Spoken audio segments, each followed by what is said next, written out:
What's up, YouTube? It's the Action Figure Grader coming back to you with the final edition of pre-made videos for while I am traveling. We are going to look today at the 30th anniversary collection. There's not a ton of super interesting sales that I could find, but I did pull up a few kind of battle packs and multi-packs. There are a few single carded figures that are very desirable, and some of the prices were actually pretty shocking when I looked them up. So I just want to say thanks for your patience while I've been out of town. I wanted to make sure that you guys had some content for while I am traveling, but we will be back to regularly scheduled broadcast services for when I get back. So let's go ahead and take a look at the 30th anniversary collection. It's an interesting line. I do love the packaging on it. There's something about the packaging that really speaks to me, especially for some of the single carded figures. And one of my favorites that I never did pick up is Darth Revan. He's just a really great looking example, and I love the colors on it, kind of the purples and the very dark kind of menacing card back. It's just a really, really good looking card. And as a result, I would assume it's probably one of those ones that was manufactured in pretty small batches because in general, he tends to command a pretty big price.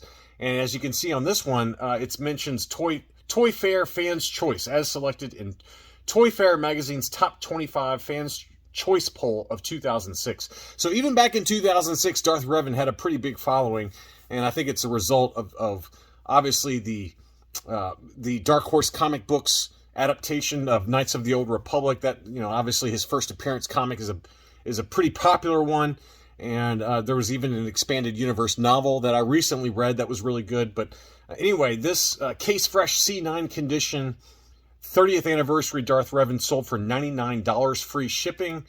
Here was another example that was graded AFA 8.5 on the modern scale. So this one and Darth Malik, which we'll go over in a second, are two that are pretty popular to grade, other than maybe the Ralph McQuarrie kind of concept figures, which I don't think I pulled any up for this video, but those sometimes you also see AFA graded because they are pretty cool, kind of unique character molds. This one sold in an auction for $125, which, you know, for the ungraded example, it was $100. This one was $125, already graded 8.5 on the modern scale. So I think this was a pretty good buy there. Darth Malik, obviously, is the other one that's a really great looking card back. I don't know if I necessarily think that the figure itself is that great. He's kind of rudimentary looking. The elbows just, and even the face sculpt look kind of, you know, basic. But the card back is where the action's at on this one. Darth Malik's card back there is just a really great looking example. But this is another one that's particularly expensive. This one was listed over in the UK for £100. The best offer that was accepted was £80, which is about $100 US. So both Darth Malik and Darth Revan are pretty popular, pretty expensive 30th anniversary. Now, this is the sale that was really surprising. These were AFA graded examples. The Darth Revan was an AFA 90. So this one had the kind of the 3-tier grading. If I can pull up the logo here, here we go. AFA 90, 90, 85, 90 were the subscores. So this one had the 3-tier grading, not the modern grading. And then the Darth Malik was graded 9.0 on the modern scale. So both of them very high grade. Now, we just saw the 8.5 grade for Darth Revan that sold for $125. And the two of these together were listed for $1,200, which I was like, you know, it's a best offer accepted. I'll look it up and it'll be like $200, $300, something like that. That was my guess when I looked it up on 130 Point. These two sold together for $900. So, you know, to me, based on that 8.5 sale, the AFA 8.5 sale for Darth Revan for $125 in an auction, to get both of these together for $900 seems like a pretty drastic overpay. So that's not a number that I would pay personally. I think you'd be better off buying some really nice mint examples yourself and sending them in to be graded. But I was really surprised by that. $900 was the best offer that was accepted for both of those. And then here are two that are ungraded that both look to be in pretty good shape. It looks like the Darth Malik maybe has a little bit of wear. Both of them really have a little bit of wear to the hang tabs at the top. And that's kind of like a fault for these 30th anniversary mint on card single figures, is that hang tab kind of curls over. And as a result, that little hanger tab can get damaged really easily. But the Darth Malik, it wasn't bad, but the Darth Malik did have a little bit of wear to it, as you can kind of see right up here somewhere. let's see, right there you can see just a little bit of wear to the hang tab. So not bad, but you know, these are certainly not 90 grade examples. But they sold in an auction, the two of them together, for $160. So I think that's kind of more in line, you know, let's say about $100 to $125 a piece max for really mint examples, and then grade them yourself, and you're going to not pay $900. That to me was a drastic overpay. Next up, I got a few of the kind of multi-packs and some vehicles and things like that. This was a Evolutions Sith Legacy set. This was kind of an interesting set. This one had Darth Maul, Darth Bane, and Darth Nihilus in the kind of the 3-pack with the 30th anniversary style on the left-hand side there. This edition sold in an auction for $91 plus $15 shipping. So a little over $100 buys you that Evolutions pack. I think the big highlights there are Darth Nihilus and Darth Bane. I really like both of those figures. There's so many Darth Mauls out there that, you know, I could take or leave that one, but those two figures especially, it's kind of a cool multi-pack to have some of the more interesting Sith Lords from the expanded universe, Knights of the Old Republic and then the Old Republic. So anyway, a little over $100 took that one. Next up is the Bantha. We just covered the Bantha in the Power of the Force 2 market update, and I've heard from a number of you that y'all thought that the 30th anniversary looks like a poodle.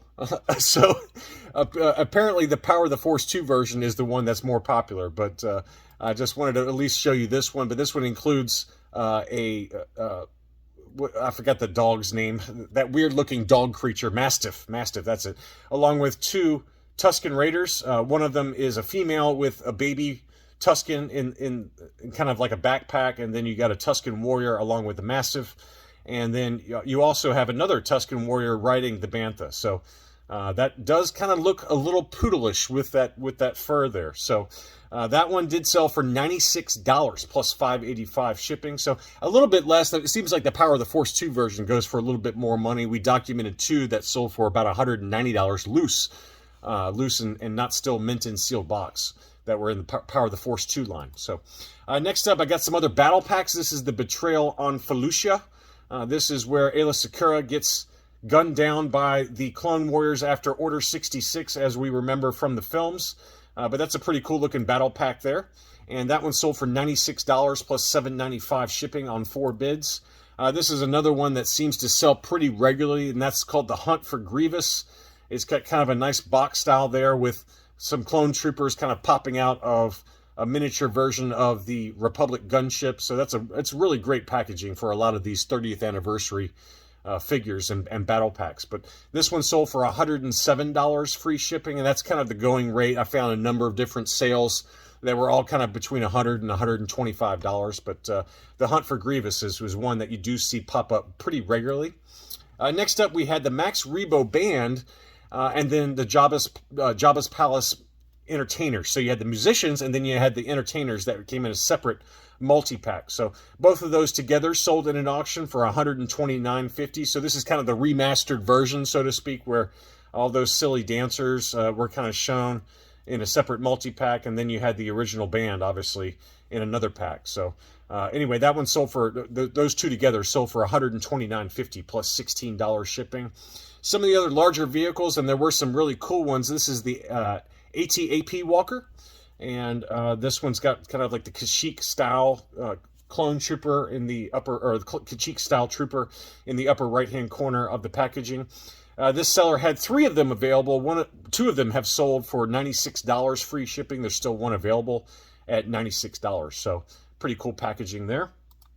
Next up, this is probably one of my favorite multi-packs. This is a really incredible Target exclusive that has the AT-ST kind of in the Battle of Endor. And so you got the log there, you got some, Han and Chewbacca along with an Ewok on top of the speeder bike. You've got 2 biker scouts, one of them on a speeder bike, stormtrooper. So really great looking multi-pack that kind of captures some of the scenes from the Battle of Endor in Return of the Jedi. There's also a Battle of Hoth multi-pack that's just as nice. But anyway, this Battle of Endor pack, there's the back of the packaging there.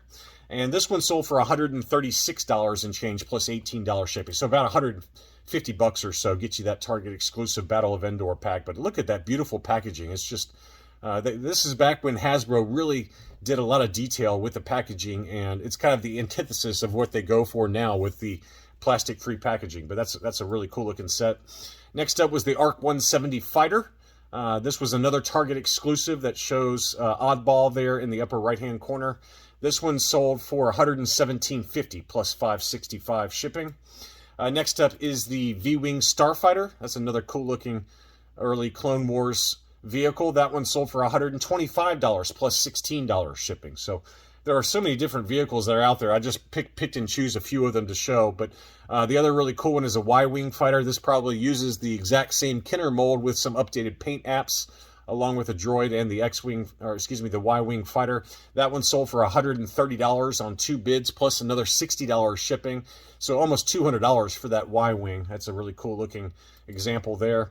I don't know why, but I always really enjoyed looking at the prequel trilogy starfighters with the hyperspace ring. It was just something kind of really cool about those hyperspace rings. I always enjoyed it, and it's something that was mentioned in the Thrawn trilogy books, that he collected, you know, these antique relics from the Clone Wars, and he was collecting hyperspace rings as part of his studying of different technology from the Clone Wars. So that might be part of it, but I also just kind of remember some different scenes where Obi-Wan and Anakin were kind of plugging into these hyperspace rings. So anyway, this one sold for $190. I'm assuming that price is up a little bit just based on the Obi-Wan series, because that price has creeped up over the last 3 or 4 months. If you look at some of the sales from like March all the way back into April and May. And this one closed in April 18th for $190 plus shipping. And I found some even higher prices for more recent sales. Next up was an Elite TIE Interceptor that included a TIE Fighter pilot inside the box. That one sold for $200 plus $16.65 shipping. Another really great looking box there. And then finally, the TIE Bomber. I don't know why. I seem to remember some prototype TIE Bombers that were made during the Kenner years that were shown in kind of some Facebook posts and things like that, although it was never released other than just the die-cast. But apparently there were some kind of prototype mold die-cast TIE Bombers that they were going to release as part of the Empire Strikes Back. And as you remember, they were dropping flares to try and find the Millennium Falcon during the asteroid field scene. But anyway, they probably used that prototype to produce these 30th anniversary, and I think there was also a Power of the Force 2 example of the TIE Bomber. But anyway, this one sold for $91 plus another $83 shipping. So that must be a pretty big box given the high price of the shipping there. But anyway, I just thought that you guys might like to look at some 30th anniversary sales. I tried to pick just a smattering of different items, both mint on card, vehicles, battle packs, and it's always kind of fun to look at some of these alternative mid-2000s era Star Wars toys and toy lines that we don't cover very often on the channel. Thanks again for watching, and I'll be back soon.